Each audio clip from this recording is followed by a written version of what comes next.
Hey guys, so this is going to be a review of the new Batman film. I have finally seen it. The reason why it took me so long to see it, if I'm going to be honest with you, I wasn't really hyped for it, just because I don't really care for what's his face. Why is it when I record, names just go out my head? But you know, the guy who's played Twilight, whatever, Robert Pattinson has it. I don't really care for him, so I wasn't really massively hyped for it. Another thing as well, when I saw the outfit that the Riddler is wearing, I wasn't a massive fan of, but we'll get into that in a minute in this review. But OMG, I'm watching this and I'm like, oh, this is actually really good and fun story. Even though this film's been out for ages, when it ended, everyone was clapping. Well, not everyone, but I could hear claps. So I was like, okay. Anyway, but it's actually a really good film. Now, so this is very, very dark. I went in this, I saw one trailer. I've not seen any of the trailers. I don't even know what this was rated. I only kind of found out when they were showing movie trailers and they showed a movie trailer of a horror. I'm like, okay, I'm going to assume this isn't a 12 or a 12A. But yeah, it's a 15. So it's very dark. It's very grungy. They did a really good. So this Batman and this Gotham universe is very dark. Obviously with all the other Batman films previous, apart from the goofy one, they all highlighted Gotham as being like this criminal place, but this movie does a really good job of like showing just how bad this place is, like how just awful and corrupt it is.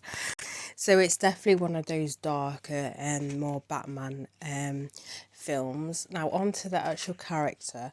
So Bruce Wayne is depressed. Let's be real. He's clearly feeling something. He is clearly just depressed.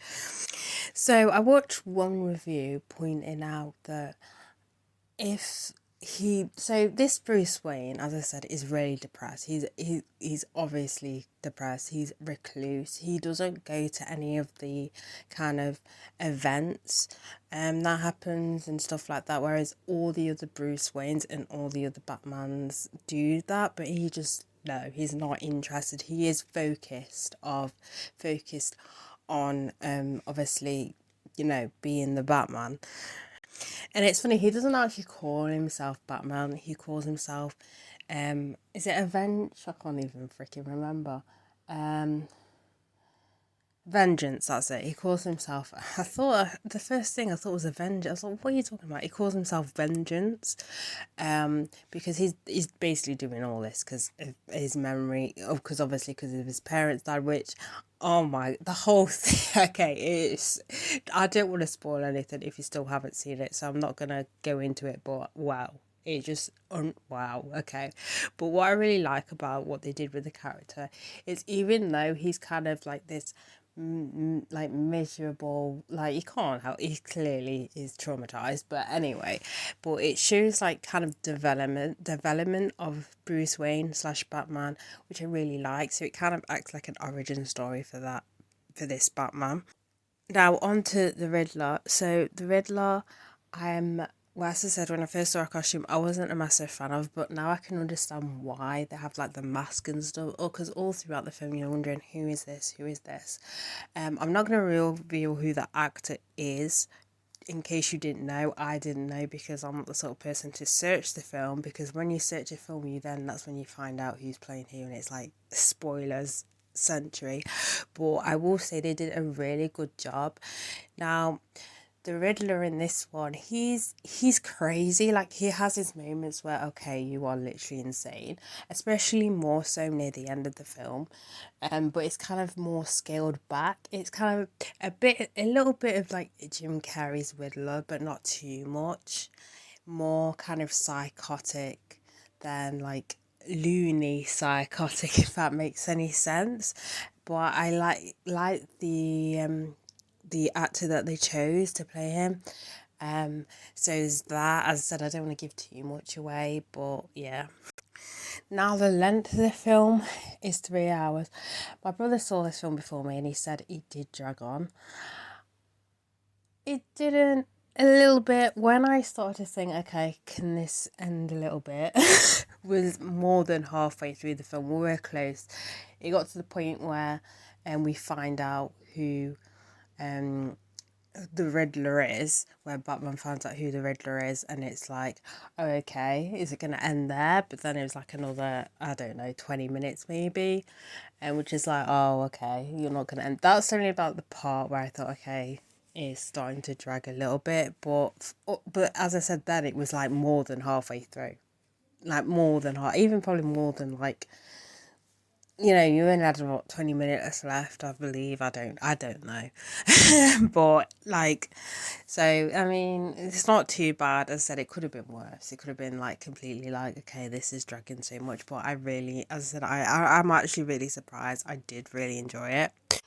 Then you had Catwoman, more Selena Kyle at the time. I think at that era she wasn't necessarily calling herself Catwoman. She did have sort of have kind of had the outfit, and did, you know, she has a flat full of cats, but she was more with her, she was more kind of, she wanted like vengeance kind of thing, but she wanted to do it kind of her kind of way. So yeah, they will try to work together.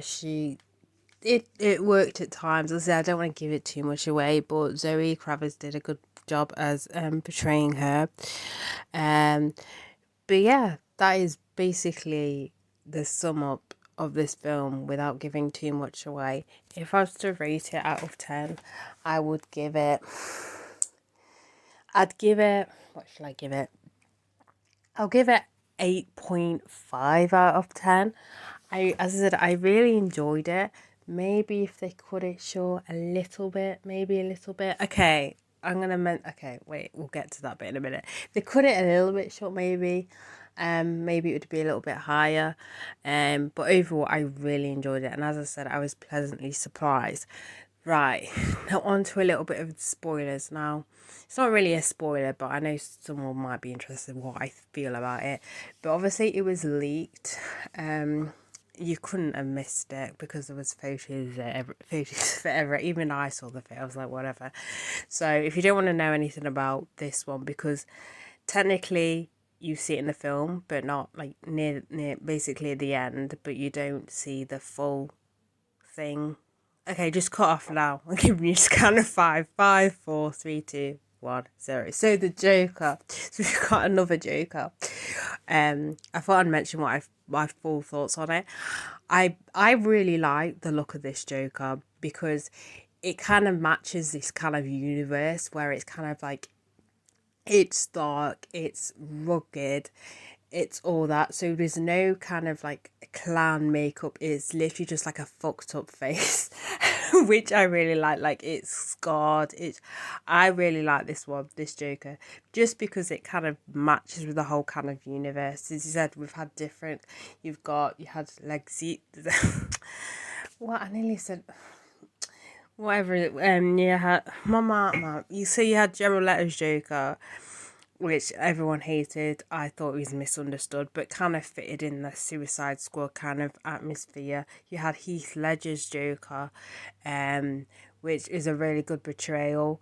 Yeah, that still shows, that film did show kind of how, dark, how dark Gotham was, but not to extreme of this film. I just feel that the Joker kind of matches this whole universe, this Batman universe version. But yeah, that is basically it for this review, so bye guys.